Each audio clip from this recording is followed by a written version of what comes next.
मैं आज बात करता हूं हृदय की। यंग माइंड्स दूसरे वाले हृदय की बात सोच रहे, वो वाली दिल की बातें नहीं कर रहा हूं। मैं आज हार्ट, जो आपके शरीर का एक महत्वपूर्ण हिस्सा है, उसकी बात कर रहा हूं। यदि कुछ समस्याएं आपको दिखे, और आपको दिखे इसलिए कह रहा हूं बच्चों, क्योंकि भारत में 40 से कम उम्र के लोगों में हृदय रोग की संभावना निरंतर बढ़ती चली जा रही है, और ये बहुत ज्यादा बढ़ चुकी है। बहुत कम एज में लोगों में, पहले तो मान के चलते थे हम 60 प्लस की बात है, अब 40 से कम उम्र के भी बहुत सारे लोगों में ये संभावनाएं बढ़ रही है। 20% हर वर्ष बढ़ जाती है। तो अब यह जानिए आप कि यदि आपको कुछ समस्याएं हो रही हैं, जो मैं अभी आपको गिनाने वाला हूं, तो अलर्ट हो जाइए, क्योंकि कोई भी बड़ी समस्या एकदम नहीं होती है। उसका एक बहुत लंबा जेस्टेशन पीरियड होता है। वह धीरे धीरे धीरे धीरे धीरे धीरे बढ़ती चली जाती है, और एक समय ऐसा आता है जब आप हृदय रोगी हो जाते हैं। लिहाजा बहुत गौर से इन लक्षणों को सुनिए।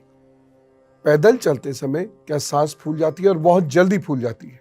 सामान्यतः किसी योजन का 1.5-2 किलोमीटर से पहले सांस नहीं फूलना चाहिए, लेकिन अगर ये 100-200 मीटर में ही फूल जाती है, यानी ऐसा समझ लीजिए कि आप 100 कदम चल के ही सांस फूल जाती है, या 10-20 सीढ़ियां चढ़ के सांस फूल जाती है, तो केयरफुल हो।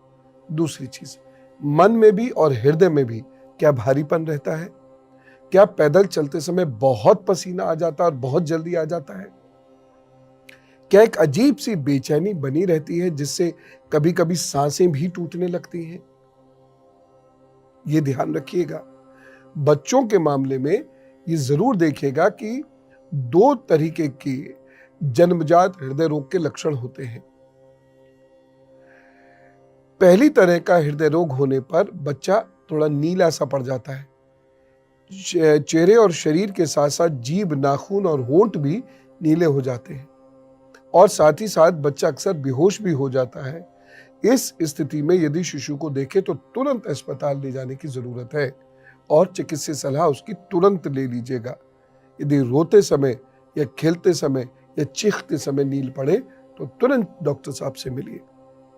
दूसरे तरीके का जो हृदय रोग बच्चों में होता है, उसमें शिशु को दूध पीने में परेशानी होती है, और दूध पीते हुए पसीना आता है, और ऐसे शिशु का वजन कम हो जाता है, और ये खेलता कम है, थक बहुत जल्दी जाता है।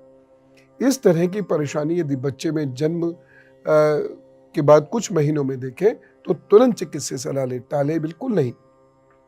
जन्म के बाद चिकित्सा करा देने से ये लक्षण हमेशा के लिए भी खत्म हो जाते हैं।